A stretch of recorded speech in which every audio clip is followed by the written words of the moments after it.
आज हम अकाउंट्स में न्यू चैप्टर स्टार्ट कर रहे हैं, that is accounts of underwriting commission. Underwriting commission या फिर अंडरराइटर्स कमीशन, मीनिंग सेम होगी, ठीक है। Accounts of underwriting commission. अब तो पहले अंडरराइटर्स कौन होते हैं और अंडरराइटिंग क्या होता है वो समझते हैं। कभी भी किसी को न्यू कंपनी स्टार्ट करनी हो, न्यू कंपनी, तो गवर्नमेंट को एप्लीकेशन देना होता है कि मुझे एक न्यू कंपनी स्टार्ट करनी है और मुझे मार्केट में शेयर्स इशू करने हैं। अब न्यू कंपनी स्टार्ट करने के बाद शेयर इशू का प्रोसेस होता है। बट सपोज करो कि कंपनी स्टार्ट करने के लिए 50 लाख रुपीस का शेयर एप्लीकेशन आया है, प्रॉस्पेक्टस आया है कि 50 लाख रुपीस उनको चाहिए। न्यू कंपनी है। न्यू कंपनी जब मार्केट में आती है तो न्यूज़पेपर में, मैगजीन्स में, इंटरनेट पर ऐड आ जाती है कि न्यू कंपनी आ रही है और इन्हें इतना अमाउंट शेयर कैपिटल से चाहिए। अब जो पब्लिक होती है वो शेयर्स अप्लाई करेंगे, बट न्यू कंपनी है, ट्रस्ट कैसे बैठेगा। सपोज करो कि आज टाटा कंपनी एक और नई कंपनी लेकर आ रही है, रिलायंस एक और नई कंपनी स्टार्ट कर रही है, अदानी एक नई कंपनी स्टार्ट कर रही है, तो आपको पता है कि उनका पास्ट रिकॉर्ड कैसा है, उन्होंने बहुत अच्छा प्रॉफिट करके दिया है, तो उनकी न्यू कंपनी में शेयर्स जल्दी से सेल हो जाते हैं, एप्लीकेशंस आ जाती है। बट ये अगर नई है, पहली बार ये लोग कंपनी स्टार्ट कर रहे हैं, तो शेयर होल्डर का ट्रस्ट नहीं बैठेगा। अब इनको 50 लाख रुपीस चाहिए। इसमें से कुछ पैसा लैंड एंड बिल्डिंग में जाएगा, कुछ प्लांट एंड मशीन में जाएगा, कुछ रॉ मटेरियल में जाएगा। बट सपोज करो इनको एप्लीकेशन ही 25 लाख के मिले, तो क्या करेंगे ये? 25 लाख के एप्लीकेशंस मिले। अब 25 लाख में इन्होंने लैंड ले लिया, प्लांट ले लिया इंस्टॉलमेंट पे, मटेरियल के लिए पैसा ही नहीं है, प्रोडक्शन कैसे स्टार्ट करेंगे, वर्कर्स को सैलरी कहाँ से देंगे। तो ये तो उल्टा जिन्होंने पैसा लगाया 25 लाख रुपीस, उनका पैसा भी डूब जाएगा। तो गवर्नमेंट ने क्या कहा है कि आपको इस अमाउंट का 90% जब तक नहीं मिलता तब तक आप कंपनी स्टार्ट नहीं कर सकते। 50 लाख रुपीस का एप्लीकेशन चाहिए आपको, तो 45 लाख कम से कम मिलने चाहिए। अगर नहीं मिले तो आप कंपनी स्टार्ट नहीं करोगे। सपोज करो, अब मिले नहीं मिले वो तो बाद में पता चलता है ना कि जितनी एप्लीकेशंस आई। सपोज करो इनके पास 25 लाख के एप्लीकेशंस आए, तो इसमें से कंपनी स्टार्ट तो नहीं होगी। जो काम करने के लिए 50 लाख रुपए चाहिए, 25 लाख रुपए में से कैसे काम होगा वो? तो उनको वो पैसे शेयर होल्डर को वापस कर देने। ऐसे आधे में नहीं लटक जाना है कि लैंड बिल्डिंग ले लिया, प्लांट मशीन ले लिया, मटेरियल के लिए पैसे नहीं, सैलरी देने के लिए पैसे नहीं, प्रोडक्शन स्टार्ट नहीं हो रहा है। ऐसे तो जिन्होंने पैसा लगाया उनके पैसे भी फंस जाएंगे। अब यहाँ पर है कि 90% की गारंटी चाहिए कि 90% का तो मार्केट में शेयर्स इशू होने ही चाहिए। अब 90% की गारंटी देने के लिए मार्केट में एजेंट्स होते हैं, ब्रोकर्स होते हैं, जिन्हें हम शेयर ब्रोकर कहते हैं। शेयर ब्रोकर के पास अपने बहुत सारे क्लाइंट होते हैं, तो शेयर ब्रोकर उन क्लाइंट को रिकमेंड करता है कि आप इस कंपनी के शेयर्स ले लो। और वो शेयर ब्रोकर्स क्या होते हैं, वो कंपनी को गारंटी देते हैं कि हम आपके 90% शेयर्स तो इशू करवा के ही देंगे, बट उसके सामने कमीशन चाहिए। कोई भी एजेंट बिना कमीशन के काम नहीं करेगा। आज सपोज करो मैं एक शेयर ब्रोकर हूँ, मेरे पास 25,000 क्लाइंट हैं। मैं सबको बोलूँगा इस कंपनी के शेयर्स लो। 25,000 में से हो सकता है 5,000 क्लाइंट्स इस कंपनी के शेयर्स ले ले, तो इनकी जितनी एप्लीकेशन ज़्यादा आएंगी, इनको कंपनी स्टार्ट करने की परमिशन मिल जाएगी। जैसे ही 90% शेयर्स आ गए, कंपनी का सर्टिफिकेट ऑफ इनकॉर्पोरेशन या इनकॉर्पोरेशन सर्टिफिकेट जिसे कहते हैं, परमिशन मिल जाती है कि ठीक है, यू कैन प्रोसीड, अब आप कंपनी स्टार्ट कर सकते हो। तो ये 90% की जो गारंटी देते हैं ना, उन्हें कहते हैं अंडरराइटर्स। ये वन टाइप ऑफ गारंटर होते हैं, एजेंट्स होते हैं, ब्रोकर होते हैं। ये कंपनी को गारंटी देते हैं कि हम आपको इतने शेयर्स तो बिकवा कर ही देंगे और उसके बाद अपना कमीशन चार्ज करते हैं। That is called underwriters. ठीक है। अब अंडरराइटर्स में एक अंडरराइटर ये काम नहीं कर सकता, तो ये पार्टनरशिप में करते हैं, टेम्पररी पार्टनरशिप जिसे कहते हैं। कंपनी एक अंडरराइटर अपॉइंट नहीं करेगी, कंपनी क्या करेगी, क्योंकि एक अंडरराइटर इतना बड़ा अमाउंट, ये तो ठीक है मैंने 50 लाख लिखे हैं, कंपनी के लिए तो 500 करोड़ 1000 करोड़ ऐसे नंबर्स होते हैं, ठीक है। अब एक ए अंडरराइटर अपॉइंट किया जिसने गारंटी दी है कि मैं 10 लाख के शेयर्स बिकवा कर दूंगा। बी अंडरराइटर है, ये बोला है मैं 20 लाख के शेयर्स बिकवा के दूँ। सी अंडरराइटर है, इसने 5 लाख की गारंटी दी है।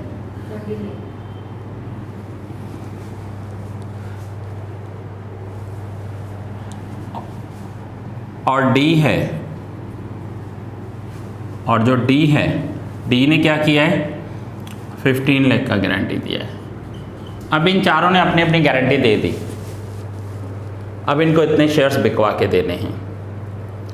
अब यहाँ पर क्वेश्चन है कि सपोज करो ए ने 10 लाख की गारंटी दी, 3 ऑप्शंस आते हैं, ध्यान से समझना। 10 लाख की गारंटी दी और 10 लाख के ही शेयर्स बिकवा के दिए, और कंपनी ने प्रॉमिस किया था कि हम आपको 1% कमीशन देंगे, तो कमीशन कितना मिलेगा 10,000।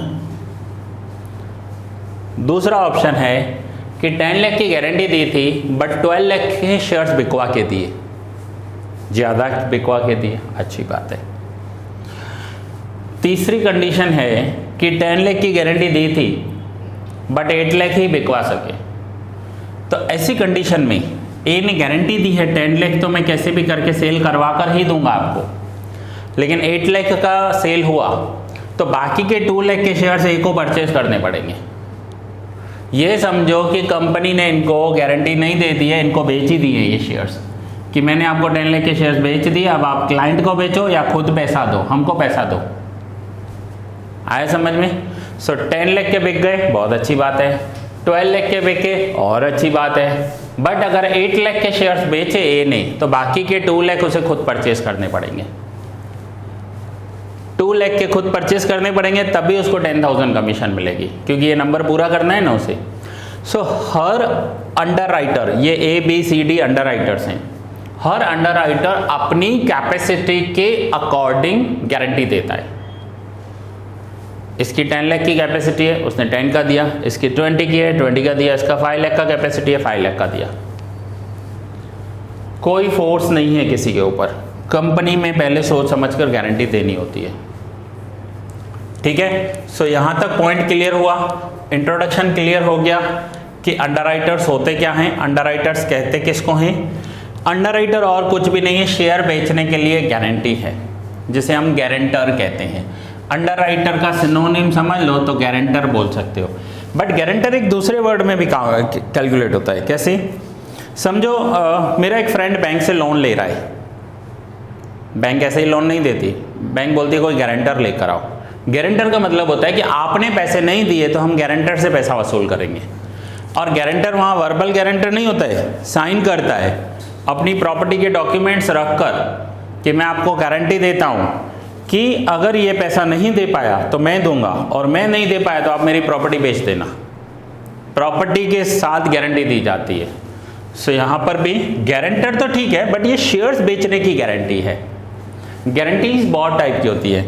सपोज करो आपके एक फ्रेंड को 500 रुपये चाहिए और दूसरे के पास पड़े भी हैं, लेकिन जिसके पास पैसा पड़ा है और जिसको चाहिए उन दोनों का एक दूसरे पे ट्रस्ट नहीं है, तो आप बीच में एज ए गारंटर आ रहे हो कि ठीक है तू 500 रुपया दे दे, अगर नहीं दिए तो मैं दे दूंगा, तो दैट इज ऑल्सो गारंटर।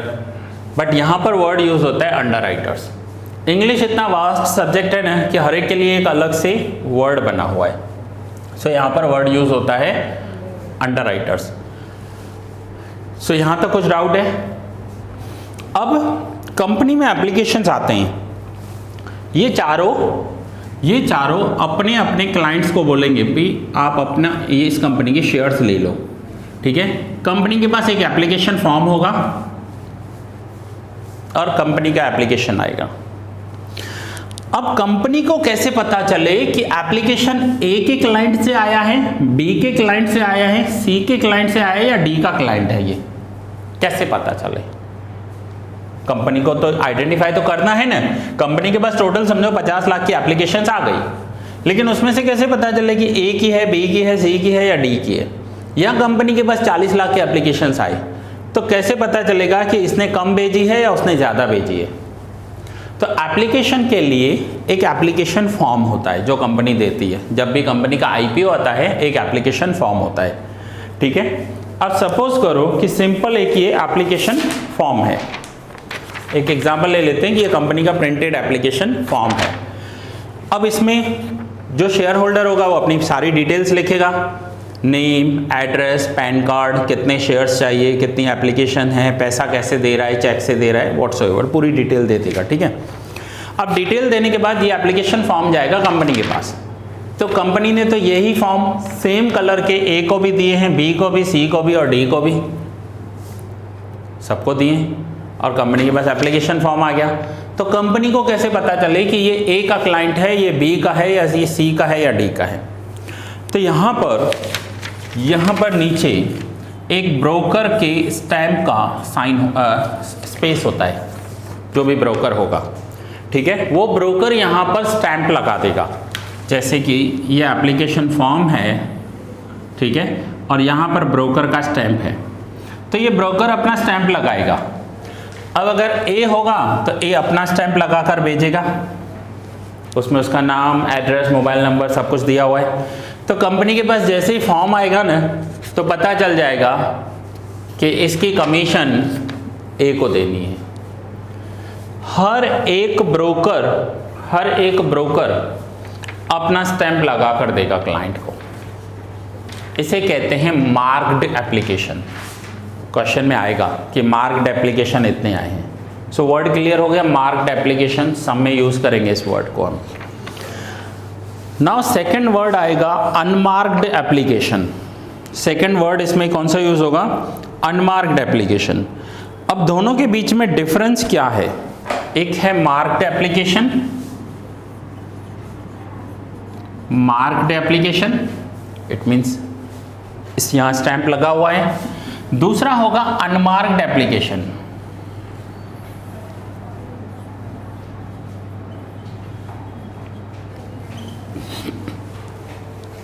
अब अनमार्क्ड एप्लीकेशन क्या होगा? कंपनी ने चारों अंडरराइटर्स को फॉर्म दे दिए।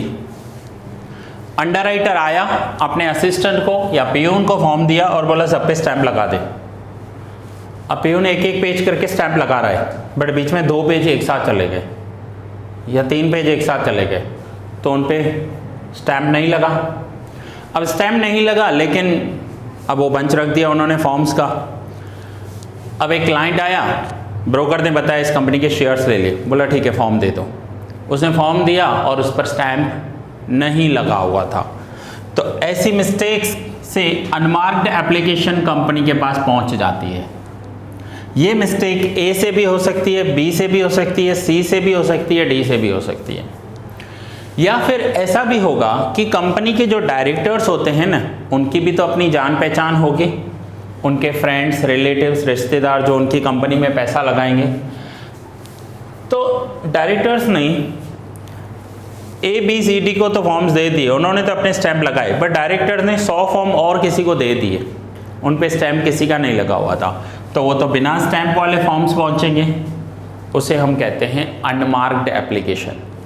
मार्क्ड पता है ए की है, लेकिन अनमार्क्ड किसकी है पता नहीं चलेगा, तो वो फिर चारों में डिवाइड हो जाती है।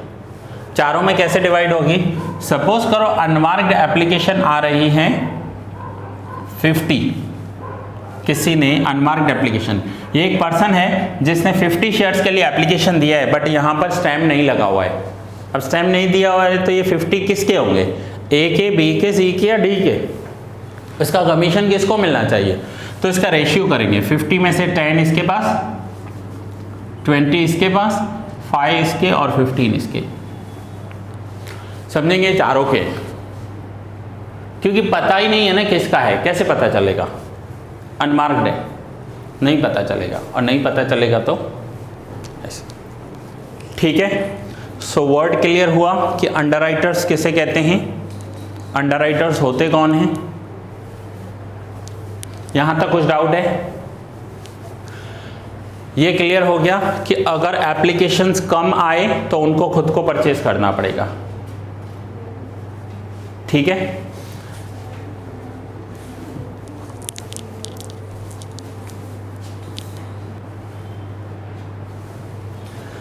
सो नाउ अब आप जो बुक में इंट्रोडक्शन दिया हुआ है उसे रीड करोगे, अंडरराइटर्स को समझोगे। नेक्स्ट लेक्चर में मैं आपको इसके सम स्टार्ट करवाऊंगा। सो ये लेक्चर मैं यहाँ पर ही कंप्लीट कर रहा हूँ।